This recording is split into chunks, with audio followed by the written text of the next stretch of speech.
നമസ്കാരം. ഇന്ന് നമ്മൾ ചെയ്യാൻ പോകുന്നത് പരിവൃത പാർശ്വകോണാസന. നമ്മൾ പരിവൃത ത്രികോണാസന ചെയ്തപ്പോൾ കാല് മുട്ട് സ്ട്രെച്ച് ചെയ്യാതെ, അതായത് മുട്ട് മടക്കാതെ നമുക്ക് ചെയ്യാൻ പ്രയാസമായിട്ടുള്ളവരുണ്ടായിരുന്നല്ലോ. അപ്പോൾ അവർക്കൊക്കെ വേണ്ടിയിട്ടാണ് പരിവൃത പാർശ്വകോണാസന. അത് നമ്മളെ മുട്ടിനെ പകുതിക്ക് ബെൻഡ് ചെയ്യുന്നതാണ് പാർശ്വകോണാസന. ഓക്കെ, അപ്പോൾ ഇത് ചെയ്യുമ്പോൾ നമ്മൾ ശ്രദ്ധിക്കേണ്ടത്, ഞാൻ നേരത്തെ പറഞ്ഞു, പരിവൃത ത്രികോണാസന കിട്ടാത്തവർക്കാണിത്. പക്ഷേ ചെയ്യാൻ പറ്റാത്തവരുടെ ലിസ്റ്റ് കുറേ അധികമുണ്ട്. മുട്ടുവേദനയുള്ളവർ ചെയ്യാൻ പാടില്ല. അതുപോലെ തന്നെ വെരിക്കോസ് വെയിൻ ഉള്ളവർക്ക് ബുദ്ധിമുട്ടാണ് ചെയ്യുമ്പോൾ. അവരുടെ അവസ്ഥ ചിലപ്പം കൂടാനുള്ള സാധ്യതകൾ കൂടുതലാണ്. അതുപോലെ തന്നെ നമുക്ക് ബാലൻസ് വെട്ടികയുടെ ബുദ്ധിമുട്ടുള്ളവരും ഇത് ചെയ്യാൻ പാടില്ല.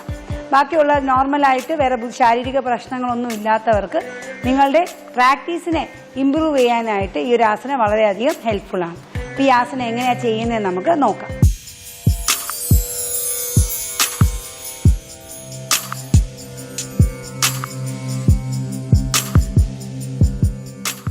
ആദ്യം നമുക്ക് രണ്ട് കാലുകളും ഒരു ഈക്വൽ ഡിസ്റ്റൻസിൽ അകത്തി വയ്ക്കുക. അകത്തിയതിനു ശേഷം നിങ്ങളുടെ ഇടത്തെ കാല് 90 ഡിഗ്രി ടേൺ ചെയ്യുക. ഇടത്തെ കാല് പതുക്കെ നിങ്ങൾ മുട്ട് മടക്കണം. ഇടത്തെ മുട്ട്, ഈ മുട്ട് നിങ്ങളെ പാദം വിട്ട് പോകാൻ പാടില്ല. അപ്പോൾ എന്ത് ചെയ്യണം? നിങ്ങളെ വലത്തെ കാലൊന്ന് സ്ട്രെച്ച് ചെയ്ത് ഡിസ്റ്റൻസ് അഡ്ജസ്റ്റ് ചെയ്യണം. ഓക്കെ, ശേഷം കൈ രണ്ടും മേലോട്ട് ഉയർത്തുക. ശ്വാസം എടുത്തുകൊണ്ട് ശ്വാസം വിട്ടുകൊണ്ട് പതുക്കെ ട്വിസ്റ്റ് ചെയ്യുക. ഇനി വളരെ പതുക്കെ ശ്വാസം വിട്ടുകൊണ്ട് പാദത്തിനോട് അടുപ്പിച്ച് കൈ നിലത്ത് വയ്ക്കുക. ശ്വാസം എടുത്ത് പുറത്തേക്ക് വിട്ടുകൊണ്ട് കൈ നന്നായിട്ട് സ്ട്രെച്ച് ചെയ്ത് അവസാനം തല ട്വിസ്റ്റ് ചെയ്ത് മുകളിലേക്ക് നോക്കുക. റിലീസ് ചെയ്യുമ്പോൾ ആദ്യം ശിരസ് നേരെയാക്കണം.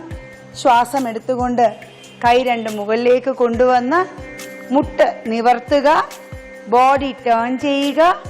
കൈ രണ്ടും താഴ്ത്തി വെച്ച് സ്ട്രെച്ച് ചെയ്തിരിക്കുമല്ലേ കാല്. അപ്പം നമ്മൾ എന്ത് ചെയ്യണം? ആദ്യം ട്വിസ്റ്റ് ചെയ്തിരിക്കുന്ന പാദം സ്ട്രെയിറ്റ് ആക്കി ഈ കാലും കൂടെ സ്ട്രെയിറ്റ് ആക്കി വെക്കണം.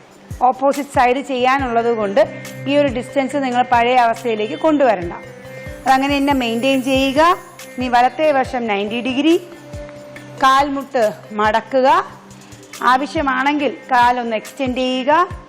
ശ്വാസം എടുത്തുകൊണ്ട് കൈ 90 ഡിഗ്രി ഉയർത്തുക. ശ്വാസം വിട്ടുകൊണ്ട് ബോഡി ട്വിസ്റ്റ് ചെയ്ത് പതുക്കെ കൈപ്പത്തി താഴെ തൊടിയിച്ച് മേലോട്ട് നോക്കുക.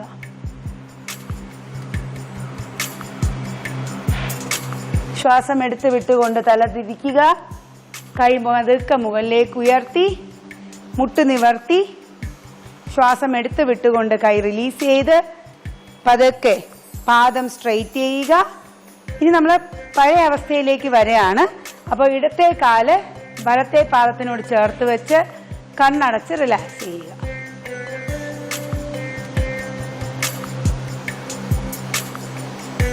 വളരെ സാവധാനത്തിൽ കണ്ണുകൾ തുറക്കുക. അപ്പോൾ ഇത് ചെയ്തപ്പോൾ തന്നെ മനസ്സിലായി, പാർശ്വ ത്രികോണാസനയുടെ വേരിയേഷൻ ആണെങ്കിലും അതിനൊത്തിരി പരിമിതികളുണ്ട്. മുട്ടുവേദനയാണ് മെയിൻ ആയിട്ടുള്ള പരിമിതി. മുട്ടുവേദന ഒന്നും ഇല്ലാത്തവർ റെഗുലറായിട്ട് ചെയ്യുകയാണെങ്കിൽ നമ്മളുടെ മുട്ട്, കണങ്കാല്, പാദം ഇവയുടെയൊക്കെ ചെറിയ ചെറിയ ലിഗമെന്റ്സ് ഉണ്ട്. ഇവരുടെയൊക്കെ ലിഗമെന്റ്സിനെ സ്ട്രെങ്തൻ ചെയ്യുകയും പോസ്റ്റർ നമുക്ക് കറക്റ്റായിട്ട് മെയിൻറ്റെയിൻ ചെയ്യാനും സാധിക്കും. ആസനാസ് ചെയ്യുമ്പോൾ ശ്രദ്ധിക്കേണ്ടത് അനങ്ങാത്ത നിശ്ചലമായിട്ട് വയ്ക്കുക.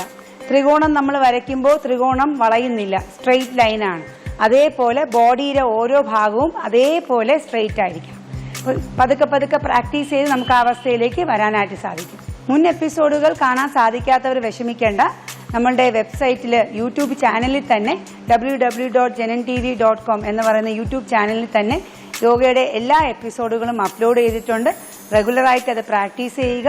നിങ്ങളുടെ പരിശീലനത്തിന് അത് വളരെ ഉപയോഗപ്രദമാണ്. നന്ദി, നമസ്കാരം.